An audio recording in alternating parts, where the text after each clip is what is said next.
There is a version of Earth that most people alive today have never seen and never will see, and yet it existed not so very long ago. Not millions of years ago, not hundreds of millions of years ago, 20,000 years, in the deep context of Earth's history, that is barely a heartbeat less, in the single page in a book that runs to thousands of volumes. And in that world, much of what you know was buried. The cities you live in would have been under ice, or tundra, or frozen desert. The coastlines you recognize would not exist. The forests, the rivers, the landscapes that feel permanent and ancient to human eyes would have been unrecognizable. 20,000 years ago, the world was a frozen, wind-scoured, scovered version of itself, and the name we give to the moment of its greatest cold is the Last Glacial Maximum. To understand what happened 20,000 years ago, you first need to understand what an ice age actually is. The term is widely used and widely misunderstood. Many people picture an ice age as a single catastrophic freeze, a moment when the cold descended suddenly like a switch being thrown and turned the world white overnight. But that is not how it works. An ice age is not a single event.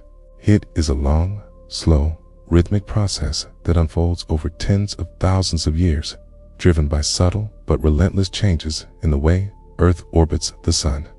The ice does not fall from the sky all at once. It builds year by year, decade by decade, century by century, as more snow falls each winter than melts each summer, and the snow that remains compresses under its own weight into ice, and the ice spreads and spreads and spreads. The cycles that drive ice ages were worked out by a Serbian mathematician named Milankovitch in the early 20th century, and they are called Milankovitch Cycles in his honor. There are 3 of them, operating on different timescales and interacting with one another in complex ways. The first is the shape of Earth's orbit around the sun, which varies between more circular and more elliptical over a cycle of roughly 100,000 years. When the orbit is more elliptical, the difference between Earth's closest approach to the sun and its farthest point is greater, which affects how much solar energy the planet receives at different times of year. 5 degrees over a period of around 41,000 years. A greater tilt means more extreme seasons, hotter summers, and colder winters. The third cycle is the wobble of Earth's axis as it spins, a slow rotation that changes which hemisphere is pointing toward the sun during which part of the orbit, over a cycle of roughly 26,000 years. None of these cycles, individually, is dramatic enough to cause an ice age by itself. It is the combination of all 3. They align in ways that reduce the amount of sunlight reaching the northern hemisphere during summer that triggers the onset of glaciation. When northern hemisphere summers are cool enough that the winter snow does not fully melt, the process begins. Snow reflects sunlight, a property called albedo, and as the snow cover expands, more sunlight is reflected back into space rather than absorbed by the dark land or ocean beneath. This reflection cools the planet further, causing more snow to survive the summer, causing more reflection, causing more cooling. It is a self-reinforcing feedback loop, and once it gets going, it can drive the world from warmth into deep cold over thousands of years. The ice age we are exploring in this documentary, the most recent glacial period, reaching its peak around 20,000 years ago, was the latest in a series of glaciations that have been cycling roughly every 100,000 years for about the last 2.5 million years. Before that, ice ages were less frequent and less severe. The current pattern of intense, regular glaciations is partly a product of the configuration of the continents, which has placed Antarctica at the South Pole and surrounded the Arctic Ocean with land masses that encourage the buildup of ice. We are, in geological terms, living in an ice age right now, in an interglacial period, a warm interval between glaciations that began about 11,700 years ago, when the last glacial maximum finally ended and the ice began its long retreat. At the peak of the last glacial maximum, around 20,000 years ago, the ice sheets of the world held so much water that global sea levels were roughly 120 meters lower than they are today. Read that again. 120 meters. The coastlines of every continent on Earth were dramatically different. Land bridges existed where open ocean now lies. Indonesia was connected to mainland Southeast Asia. Britain was connected to Europe. Alaska was connected to Siberia across a broad plain of land called Beringia. Australia was connected to New Guinea. The geography of the world was fundamentally different from what you see on any modern map. And those differences had profound consequences for every living thing on the planet, including our own species. The ice sheets themselves were staggering in their scale. The Laurentide ice sheet, which covered most of North America, stretched from the Arctic all the way down to what is now the northern United States. At its thickest, over Hudson Bay in the Canadian Shield, it may have been 3 to 4 kilometers deep. 3 to 4 kilometers of solid ice, pressing down on the bedrock beneath with a weight so enormous that it actually depressed the crust of the earth, pushing it down by hundreds of meters. The weight of the ice was so great that the land beneath it sank, and the land around the edges of the ice sheet was pushed upward in a compensating bulge. This deformation of the Earth's crust by the weight of ice is called glacial isostasy, and its effects are still being felt today. Scandinavia, Canada, and other areas that were under the great ice sheets are still slowly rising, rebounding upward from the compression they suffered 20,000 years ago.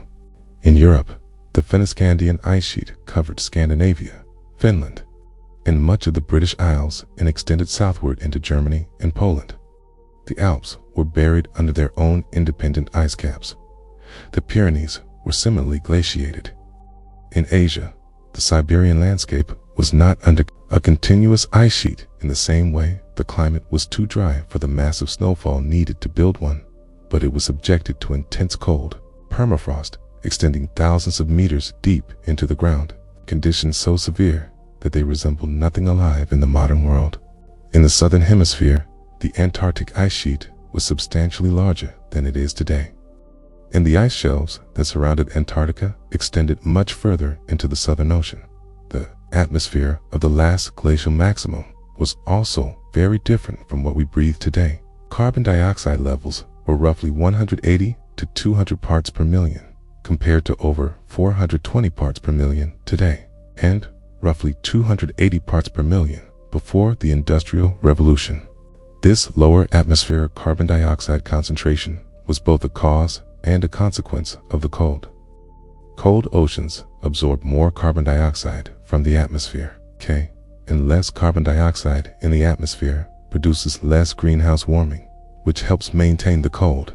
The world was locked in a chemical as well as a physical feedback loop that kept it cold and dry and windswept for thousands of years. The result of all of this, the ice sheets, the lower sea levels, the changed coastlines, the reduced carbon dioxide, the altered wind patterns, was a world that was on average about 6 to 8 degrees Celsius colder than the world of today. 6 to 8 degrees does not sound like much, just the difference between a warm day and a cool one, but applied globally, averaged across seasons and latitudes. 6 to 8 degrees is the difference between the world, and the frozen world of 20,000 years ago. It is the difference between lush, temperate forests and open tundra, between navigable seas and exposed land bridges, between ice-free coastlines and glaciers advancing into what are now some of the world's most populated regions. Temperature, when it changes globally and persistently, transforms everything. Stand at the edge of the Laurentide ice sheet 20,000 years ago and look south. Behind you, stretching northward as far as any eye could see, is a wall of ice. Not the clean, smooth ice of a skating rink, but a vast, chaotic, fractured landscape of blue-white ice, broken by crevasses that plunge into darkness, ridged with pressure waves, where the ice has buckled under its own enormous weight, stained in places with dust and rock debris carried hundreds of kilometers from the mountains where the glaciers were born. The ice is moving, though you cannot see it move, grinding southward at rates of meters per year in some places. centimeters per year, and others, inexorably reshaping the rock beneath it. The sound, if you listened carefully, would be a deep, intermittent groan as the ice shifts and settles. And the wind coming off the ice face would be savage and constant, carrying cold that bites through any covering, a cold born not just from the air temperature, but from the mass of frozen water stretching for thousands of kilometers behind it. South of the ice, the landscape was not the lush, temperate forest that exists there today. The forest had retreated, driven southward by the cold and the dryness that accompanied it. In their place stretched a broad belt of paraglacial landscape, the zone just beyond. The ice where the ground was permanently frozen to great depth, where the surface thawed slightly in summer, but never deeply, where the land was flat and windswept and covered in sparse, tough vegetation. This is the landscape we call tundra, and 20,000 years ago it covered enormous areas of North America, Europe, and Asia that today support forests and farmland and cities. The tundra of the last glacial maximum was not identical to modern Arctic tundra. The mix of species was different. The seasonal patterns were different, and in many areas it was drier and dustier, but the overall character was similar: open, cold, windy, and dominated by grasses, sedges, and low-growing plants that could survive the brutal conditions.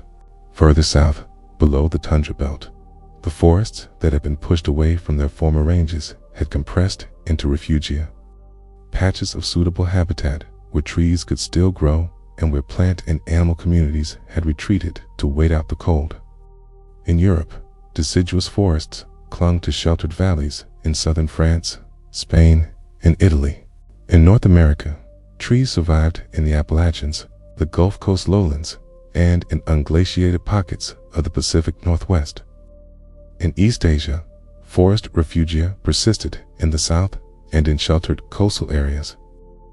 These refugia were not just biological waiting rooms, There were also the seed banks from which the post-glacial forest would be rebuilt, the source populations that would spread northward as the ice retreated and reclaim the land that the glaciers had vacated. The great grasslands of the Ice Age world deserve special attention, because they were among the most productive and biologically important ecosystems of the last glacial maximum. Across a vast belt stretching from Western Europe through Central Asia and across Beringia into Alaska and the Yukon, there existed an ecosystem that has no modern equivalent. Scientists call it the Mammoth Steppe. It was an open, dry, but surprisingly productive grassland, dominated by grasses, herbs, and low shrubs. And it supported an extraordinary diversity and abundance of large grazing animals. The Mammoth Steppe was colder and drier than the forests it replaced, but it was not barren. It was one of the most productive large animal ecosystems that has ever existed on Earth. The reason the Mammoth Steppe was so productive lies partly in the dry, dusty conditions that prevailed across much of the Ice Age world. Strong winds picked up fine rock particles, called loess, from areas of bare ground near the ice sheets and carried them hundreds or thousands of kilometers before depositing them as a thick, fertile blanket over the grasslands. Loess soils are among the most fertile in the world. In many of the most productive agricultural regions on Earth, the Great Plains of North America, the river valleys of China, the farmlands of Eastern Europe, are built on loess deposits that were laid down during the last ice age. The dust storm that was the Ice Age world's curse was also its gift, fertilizing the grasslands that fed the great herds. The coastlines of the Ice Age world were dramatically different from those of today, and the new lands exposed by the lower sea levels were not empty wastelands. In many cases, they were among the most habitable regions of the Ice Age world, low-lying, sheltered from the harshest winds, often warmed by coastal ocean currents, and rich in marine and terrestrial food resources. Beringia, the land bridge connecting Asia and North America, was not a narrow strip of land, but a broad subcontinent, perhaps 1,500 kilometers from north to south at its widest point, covered in tundra and grassland, and supporting its own community of animals and eventually, people. The continental shelf of Southeast Asia, exposed by the lowered sea levels, formed the Sunland landmass, a vast, low-lying extension of the Asian continent that may have been one of the most densely populated regions of the Ice Age world. The rivers and lakes of the Ice Age world were different in character from those of today. With much of the world's water locked up in ice, many rivers carried less water than their modern equivalents, Kia, and in the most arid regions, some rivers may have stopped flowing altogether during the driest periods, Kia. But at the margins of the ice sheets, enormous quantities of meltwater ran off during the brief summer warming, creating vast proglacial lakes dammed by the ice itself or by the moraines of debris that the glaciers pushed ahead of them. These lakes were sometimes enormous. Glacial Lake Agassiz, which formed in central North America as the Laurentide ice sheet began its final retreat, was at its maximum extent, larger than all of the modern Great Lakes combined. Its eventual catastrophic drainage into the North Atlantic may have been one of the triggers for a dramatic cold snap called the Younger Dryas, but that is a story for later. The skies of the Ice Age world were different too, in ways that would have been immediately noticeable to any modern observer transported there. With more dust in the atmosphere and different patterns of cloud formation driven by the altered climate, the sky would have appeared hazier than a modern clear day. The sunsets and sunrises would have been spectacular, deep reds and oranges from the dust, its particles scattering the light of the lone gold sun. The stars at night, in the absence of any light pollution and with the dry, cold air providing exceptional transparency, would have blazed with an intensity that modern city dwellers can barely imagine. And the northern lights, the aurora borealis, driven by interactions between solar wind and Earth's magnetic field, would have been a regular feature of the Ice Age night sky, rippling green and white and sometimes red above the frozen landscape. The oceans of the last glacial maximum were colder, saltier, and differently organized than the oceans of today. Colder, because so much solar energy was being reflected back into space by the ice. Saltier, because so much water had been removed from the oceans and locked in the ice sheets, concentrating the salt in the reduced volume of ocean water that remained. The deep circulation patterns of the ocean, the global conveyor belt of water that moves heat from the tropics toward the poles, were different in their organization, which affected climate patterns in ways that are still being studied. The tropical Pacific was different in its behavior. The monsoon systems of Africa and Asia were weaker, and the storm tracks that bring rain to the mid-latitudes were displaced from their modern positions. What is striking, standing back and looking at all of this together, is the coherence of it. The Ice Age world was not just a colder version of the modern world. It was a fundamentally different state of the Earth system, a different configuration of ice, ocean, atmosphere, and land that was self-consistent and self-maintaining for thousands of years. Every element was connected to every other. The ice affected the atmosphere. The atmosphere affected the ocean. The ocean affected the climate of the continents. The climate of the continents determined where life could exist and where it could not. It was a system in a different equilibrium from the one we know today. Too, within that system, life had found a way, as it always does, to not just survive, but in some cases to thrive in ways that put the modern world to shame. The Ice Age world was cold. It was dry, was windy and dusty, and in many regions deeply inhospitable to the kinds of life that dominate the modern world. And yet, it was home to some of the most spectacular animals that have ever walked the earth. The megafauna of the last glacial maximum, the great beasts of the frozen world, were extraordinary in their size, their diversity, and their adaptation to conditions that would kill most modern animals within hours. Understanding them is essential to understanding the Ice Age world, because they were not simply passengers in it. They were engineers of it, shaping the vegetation, the soils, and the hydrology of the landscapes they inhabited in ways that are still the subject of active scientific research. The woolly mammoth is the most famous of all Ice Age animals, and its fame is well earned. It was not simply an elephant with extra hair. It was a highly specialized cold-weather grazer, adapted to the Mammoth Steppe in every detail of its anatomy and physiology. Its coat consisted of 2 layers, a dense, wool-like undercoat for insulation, and long outer guard hairs up to 90 centimeters in length that shed water and formed a shaggy curtain around the animal's body. Beneath the skin lay a thick layer of fat up to 10 centimeters deep, providing additional insulation and an energy reserve for the lean winter months. Its ears were much smaller than those of modern elephants. Large ears lose heat rapidly, and in an environment where heat conservation was critical, smaller ears were a significant advantage.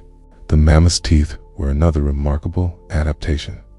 Unlike the simple teeth of most mammals, mammoth's molars were enormous, ridged, grinding surfaces designed for processing the tough, fibrous grasses of the Mammoth Steppe. A mammoth went through 6 sets of teeth in its lifetime. As each set wore down, a new set moved forward from the back of the jaw to replace it. When the 6th set was finally worn away, the animal could no longer chew its food and would die of starvation. The whole life history of a mammoth was inscribed in its teeth, and scientists who study mammoth molars can determine the animal's age, its diet, the climate conditions it experienced in different years, and sometimes even the season of its death. A tooth is a biography. Woolly mammoths lived in herds as modern elephants do, and the social structure of those herds was probably similar, female-led family groups, with adult males living more solitary lives except during the mating season.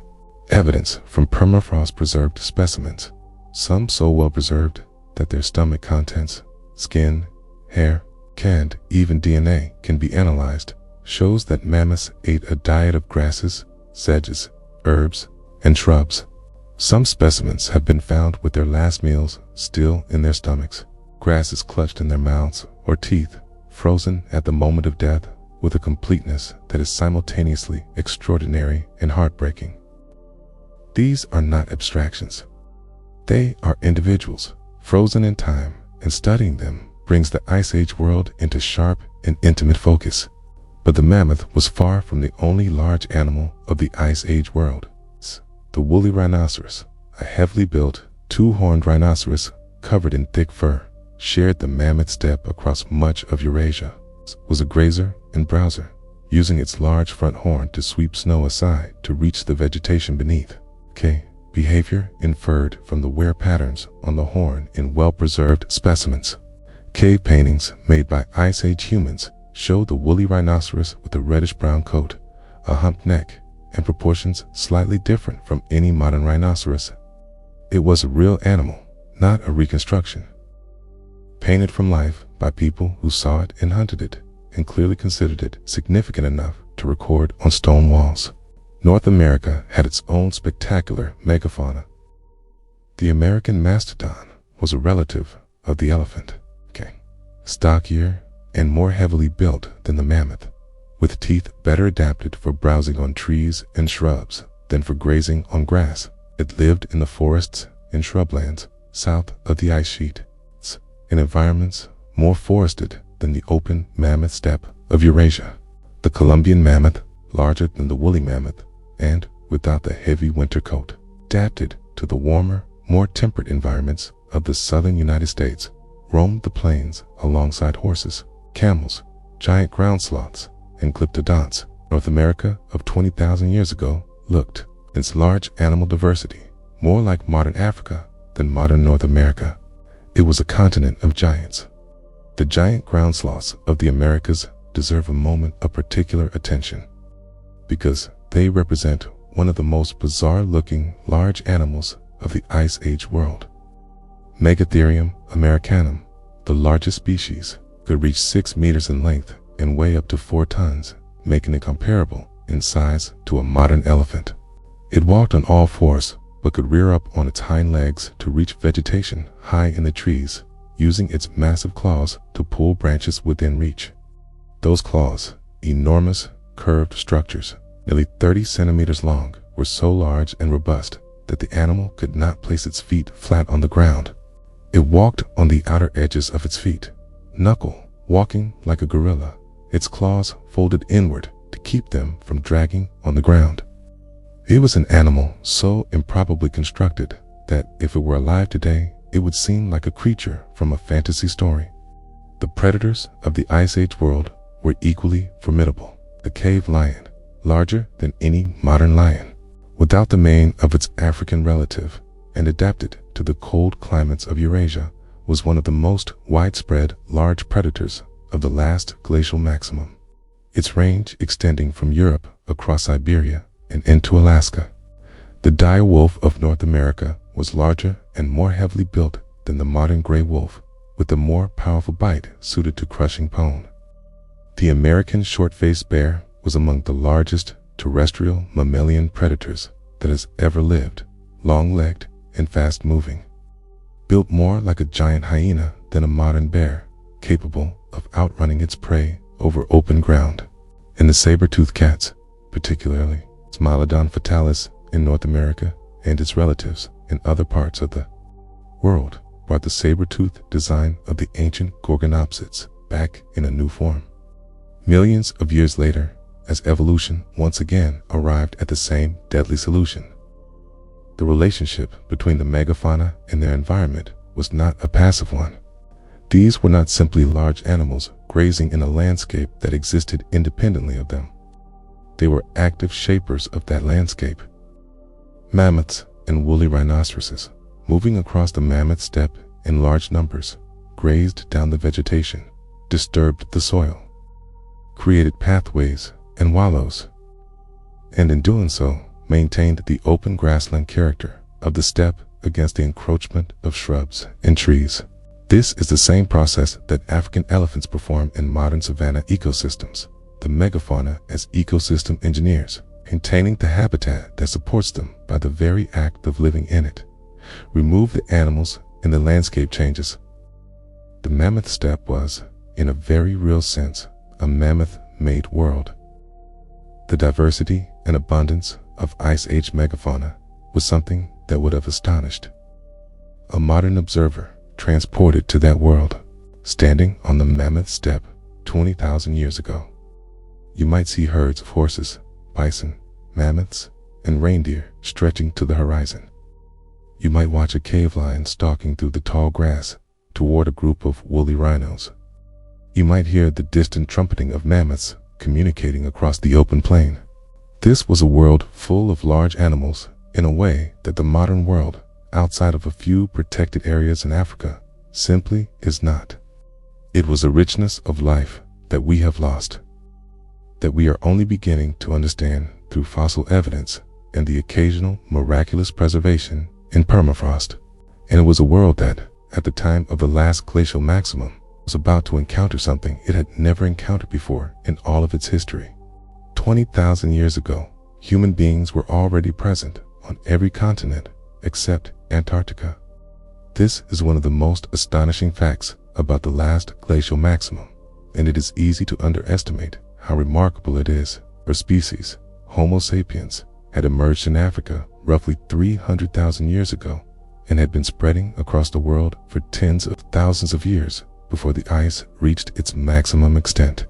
By the time the ice was at its deepest and coldest, humans were hunting mammoths on the Eurasian steppe, fishing the coastal waters of East Asia, painting on the walls of caves in southern France and Spain, and for the first time in the history of our species, entering the Americas across the Beringia land bridge.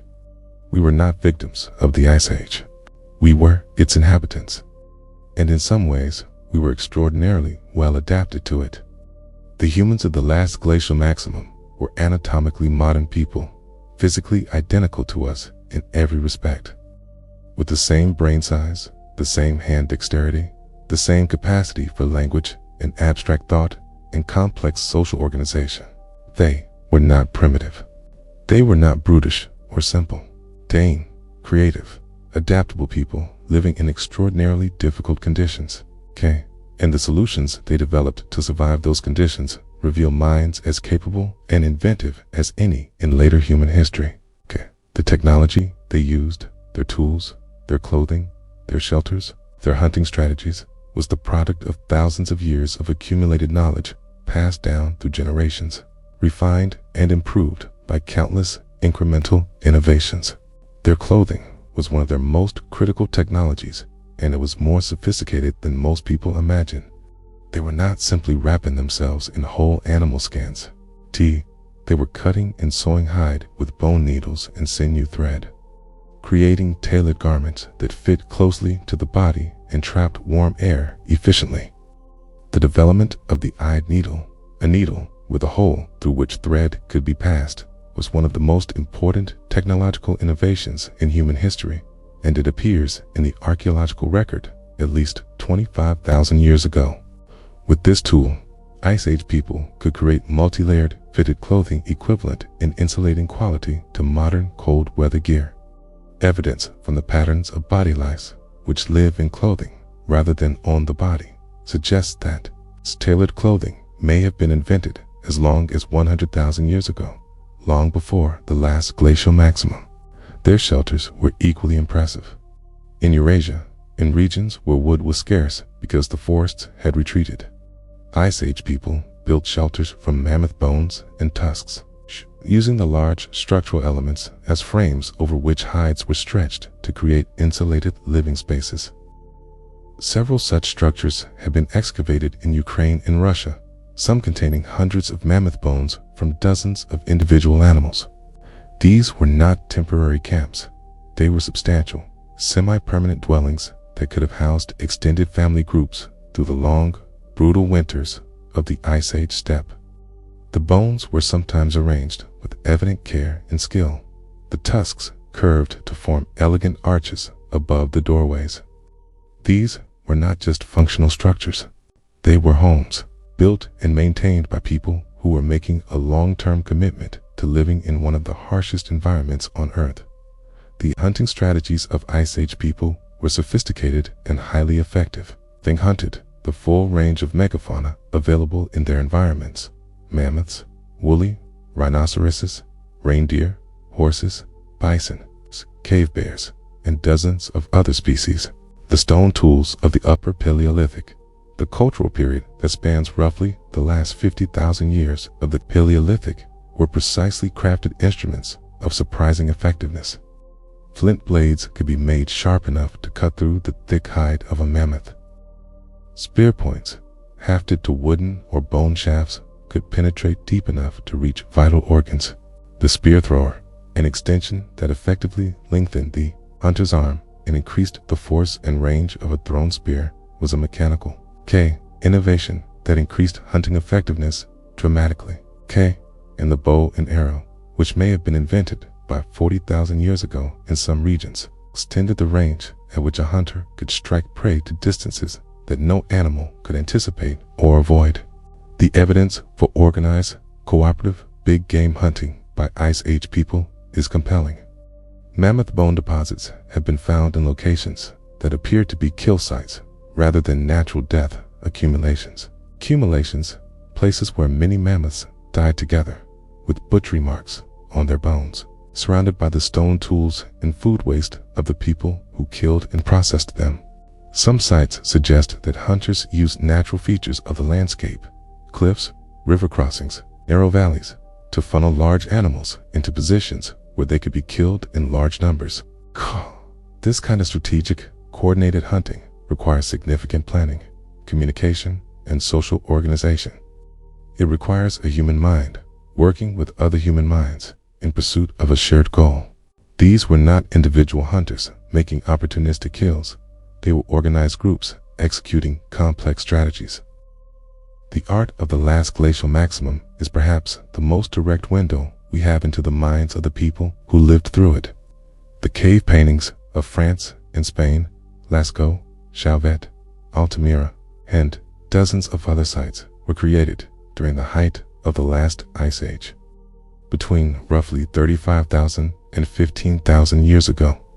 They depict the animals of the Ice Age world with the skill and sensitivity that continues to astonish anyone who encounters them. Mammoths, woolly rhinoceroses, cave lions, horses, aurochs, bison, all rendered in ochre and charcoal on the curved walls of deep caves with an accuracy of observation and a beauty of execution that requires no apology to any later tradition of art. These were not crude scratches. They were masterworks made by people who had spent their lives watching animals, understanding animals, and who felt the need to record that knowledge and beauty in a form that would outlast them. The social and symbolic lives of Ice Age people were rich and complex in ways that the physical evidence is only beginning to reveal. Personal ornaments, beads made from shells, animal teeth, and carved bone appear in the archaeological record at least 45,000 years ago and show evidence of long-distance trade networks, with shells from Mediterranean coasts turning up in sites hundreds of kilometers inland. Burials with grave goods, including ochre, pigment, ivory ornaments, food offerings, suggest beliefs about death and possibly an afterlife. Musical instruments, including bone flutes, have been found in Ice Age sites in Germany dating to over 40,000 years ago. These were people with music, with art, with personal adornment, with beliefs and rituals and social networks. The coldest, hardest world in recent Earth history was home to a fully human culture. The relationship between Ice Age people and the megafauna they lived alongside was complex and not entirely one of predator and prey. There's evidence of what may be early attempts at managing or semi-domesticating some species, or at least a deep understanding of animal behavior that went far beyond simple hunting. The domestication of the dog from wolves is now thought to have begun at least 15,000 years ago, and possibly much earlier, making the dog the first domesticated animal and the companion of Ice Age hunters across much of the northern hemisphere. The relationship between early humans and the large predators of the Ice Age world, the cave lions, dire wolves, the short-faced bears, was one of competition and occasionally dangerous encounter, but also, perhaps, of mutual avoidance and territorial respect. What made Ice Age humans so successful in such a harsh environment was ultimately not any single technology or strategy, but the combination of cultural flexibility, accumulated knowledge, and social cooperation that distinguishes our species from all others. When the climate changed, as it did repeatedly in smaller oscillations within the overall cold of the glacial period, Ice Age people adapted. When resources became scarce in one area, they moved. When a new technique for making tools or processing food was discovered, it spread through networks of contact and exchange. Human beings did not simply survive the Ice Age. They spread across it, explored it, settled it, painted it, and ultimately outlasted it. When the ice finally retreated, the people who had lived through the coldest of times were ready to inherit the warmer world that followed. Nothing lasts forever, not even an Ice Age. Around 19 to 18,000 years ago, the orbital cycles that had driven the world into glaciation began to shift in the opposite direction. The northern hemisphere began to receive slightly more solar energy during its summers. The change was subtle, just fractions of a percent more sunlight reaching high latitudes during the critical summer months. But it was enough. Slightly more sunlight meant slightly warmer summers. Slightly warmer summers meant slightly less snow surviving to the following winter. And slightly less snow surviving meant slightly less ice the following year. The feedback loop that had built the ice sheets over thousands of years began to run in reverse, and the great melt had begun.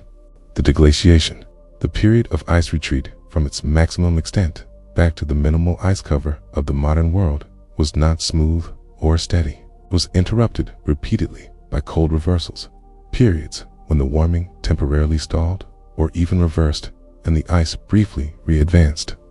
The most dramatic of these reversals was the Younger Dryas, a sudden and severe cold period that began around 12,900 years ago and lasted for approximately 1,200 years before ending with startling abruptness around 11,700 years ago.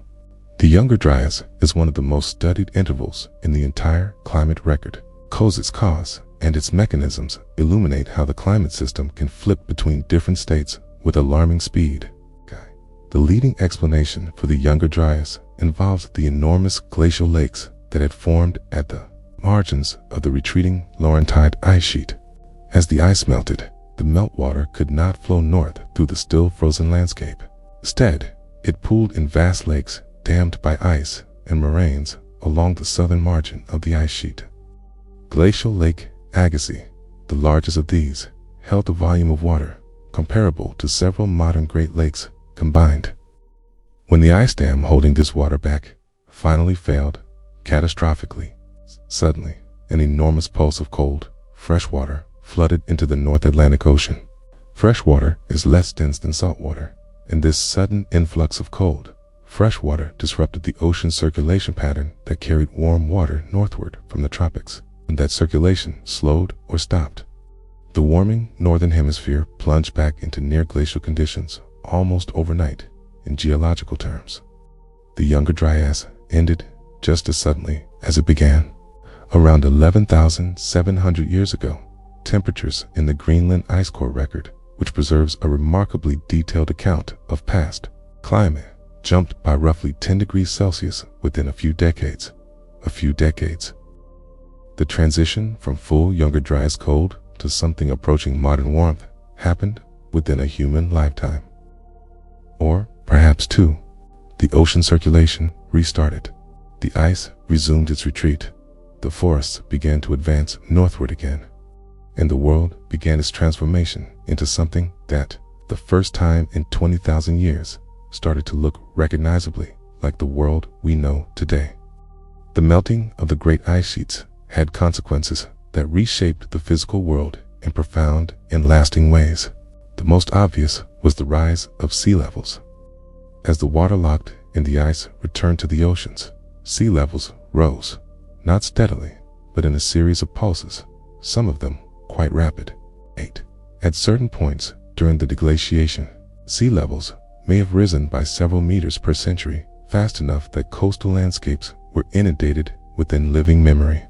The land bridges that had connected continents were drowned. Beringia disappeared beneath the rising waters of the Bering Sea, cutting off the connection between Asia and North America. The land bridge between Britain and Europe was flooded, creating the English Channel. The vast Sundaland plain of Southeast Asia was submerged, fragmenting into the island archipelago of Indonesia and the Philippines that exists today. The flooding of these coastal lands was not just a geographical event, it was a human event.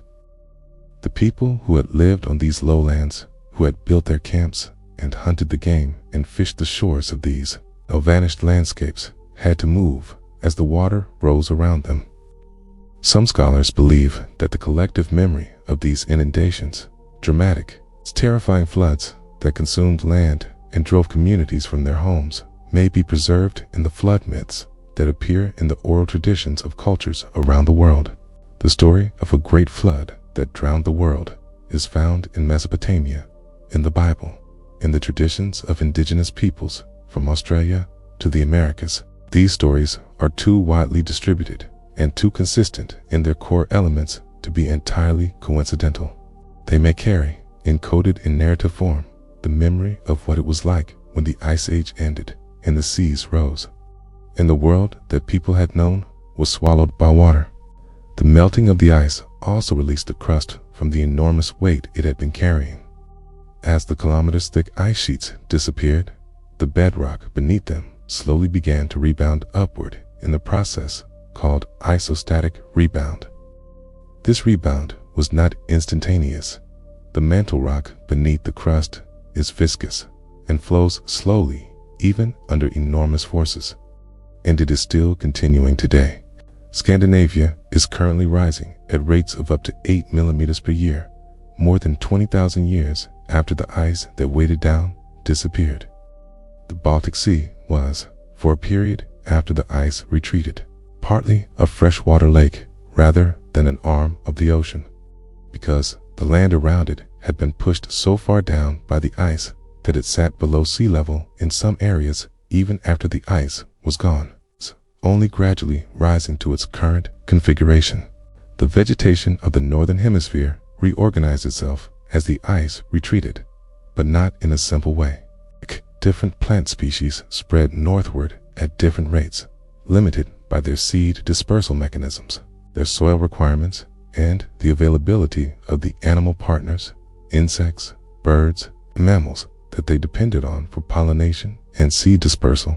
The forest that spread across formerly glaciated landscapes was not the same forest that had retreated before the ice. It was a new assemblage put together from the species that happened to survive in the refugia, that happened to be capable of spreading fast enough to keep up with the retreating ice, and that happened to find the new soils and climate conditions of the post-glacial landscape suitable.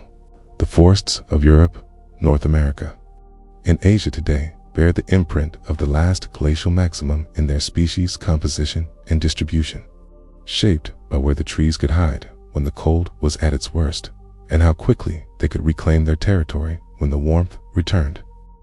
The rivers of the deglaciated landscape were transformed by the meltwater pouring from the retreating ice sheets. Rivers that had been modest streams during the dry cold of the glacial maximum became enormous. Braided rivers carrying vast quantities of rock debris scoured from the land by the glaciers. The outwashed plains downstream of the ice were buried under thick deposits of gravel and sand carried by these glacial rivers, deposits that formed the foundations of many modern landscapes across northern Europe and North America. The Great Plains of the United States, the broad river valleys of Germany and Poland, the flat lowlands of the English Midlands, all of these landscapes carried the sedimentary signature of the Ice Age and its ending. Layers of glacial deposit that tell the story of a world in the process of being unmade and remade. By around 7,000 to 8,000 years ago, the great ice sheets of the northern hemisphere had retreated to something approaching their modern extent. The Laurentide ice sheet, which had covered most of North America 3 kilometers deep, was gone, replaced by the boreal forests and tundra and temperate woodlands that North Americans know today. The Fennoscandian ice sheet had retreated to the mountain glaciers of Norway, and the remnant Greenland ice sheet, sea levels, had risen to within a few meters of their modern level. The world was, broadly speaking, the world we inhabit today, though it was still adjusting, still rebounding, still settling into the configuration that feels permanent to us, but is, in geological terms, just the latest brief pause in an ongoing cycle of climate change that will, eventually, bring the ice back. The Ice Age ended, the world warmed, forests returned, the sea levels rose, out, and in this new, warmer, wetter world, something was missing that had been present for hundreds of thousands of years. The megafauna, the woolly mammoths, the woolly rhinoceroses, the cave lions, the dire wolves, the American mastodons, the giant ground sloths, the glyptodons, the short-faced bears, the American horses and camels were gone. Not all of them, and not everywhere simultaneously, but the broad pattern is clear and consistent. The end of the last ice age coincided with the greatest extinction of large animals since the dinosaurs were wiped out 66 million years ago. And working out why it happened and who or what was responsible is one of the most passionately debated questions in all of paleontology. The timing of the megafauna extinctions varies by continent, and that variation is one of the most important clues to the cause. In Australia, the large native mammals, giant wombats, enormous kangaroos, a rhinoceros-sized creature called Diprotodon, disappeared around 45 to 50,000 years ago, is not at the end of the last ice age. It is at exactly the time that humans first arrived in Australia. In North and South America, the extinctions happened around 12 to 10,000 years ago, at the end of the last glacial maximum, but also at exactly the time when humans first arrived in the Americas from Asia across the Beringia land bridge, in Africa and tropical Asia, where large animals had lived alongside human hunters for hundreds of thousands of years. The extinctions were far less severe. The animals that coexisted with humans long enough had time to evolve fear of them. Its pattern, extinctions, coinciding with the arrival of humans, rather than with climate change alone, is the basis of the overkill hypothesis, first proposed by the American ecologist Paul Martin in the 1960s. Martin argued that human hunters, armed with sophisticated weapons and organized hunting techniques, were the primary cause of the megafauna extinctions. The animals of Australia and the Americas, unlike the megafauna of Africa and Eurasia, had no evolutionary history with human hunters. They had not been shaped by millions of years of selection pressure from human predation. They did not flee from upright apes. They did not associate the smell or sight of a human being with danger. And they reproduced slowly, as all large animals do, which meant that even modest increases in adult mortality could drive the populations to extinction faster than they could recover. Human hunters encountering naive prey for the first time were, in this view, an extinction machine. The climate change hypothesis offers a competing explanation. The end of the last ice age involved rapid and profound environmental changes. The retreat of the grasslands that the megafauna depended on, the spread of forests into former steppe habitat, the disruption of the seasonal patterns that had governed migration and reproduction for thousands of years. These changes were real and significant. Woolly mammoths, optimally adapted to the cold, dry Mammoth Steppe, found their habitats shrinking as the steppe gave way to forest and tundra. The feedbacks are complex. It is possible that the mammoth's own extinction accelerated the transformation of the steppe into forest, because the loss of the large grazers allowed shrubs and trees to invade the grasslands that the mammoths had previously maintained. The ecosystem and its engineers may have collapsed together, each accelerating the other's decline. Most scientists today believe the truth lies somewhere between these two explanations, that it was neither climate change alone nor human hunting alone, but the combination of the two acting together in ways that neither could have achieved independently. The last ice age had ended many times before. There had been many glacial interglacial transitions over the past 2.5 million years, and the megafauna had survived all of them. But in those previous interglacials, there were no modern humans with organized hunting capabilities and sophisticated technology. The one thing that was different about this particular end of glaciation was us. We were there, and our arrival in region after region correlates with disappearance after disappearance in the fossil record with a consistency that is difficult to explain as coincidence. The extinction of the Ice Age megafauna was not just a loss of charismatic species, it was a transformation of entire ecosystems. Without mammoths and woolly rhinoceroses to maintain the open grassland character of the Mammoth Steppe, the steppe itself transformed. Shrubs and trees moved in. The open, productive grassland that had supported enormous herds of grazing animals became something different. Less productive for large grazers, more forested, more complex in some ways, but impoverished in others. This transformation of the landscape by the loss of its keystone species is called atrophic downgrading, and its effects rippled through the food chain from top to bottom. The predators that had depended on the megafauna, the cave lions, the dire wolves, the saber-tooth cats, followed their prey into extinction. The scavengers that had depended on the predators and their kills declined. The plants that had been maintained by the grazing pressure of the herds changed in their composition and distribution. It's an entire ecological world that had functioned for hundreds of thousands of years was dismantled within a few thousand years. The world we inherited from the Ice Age is, in important ways, an impoverished version of what it was. The savannas of Africa are sometimes held up as the last remnant of the Pleistocene megafauna, the last place on Earth where large numbers of big mammals still live in something like the abundance and diversity that characterized the Ice Age world everywhere. And that is true up to a point. But even the African megafauna is a shadow of what it once was.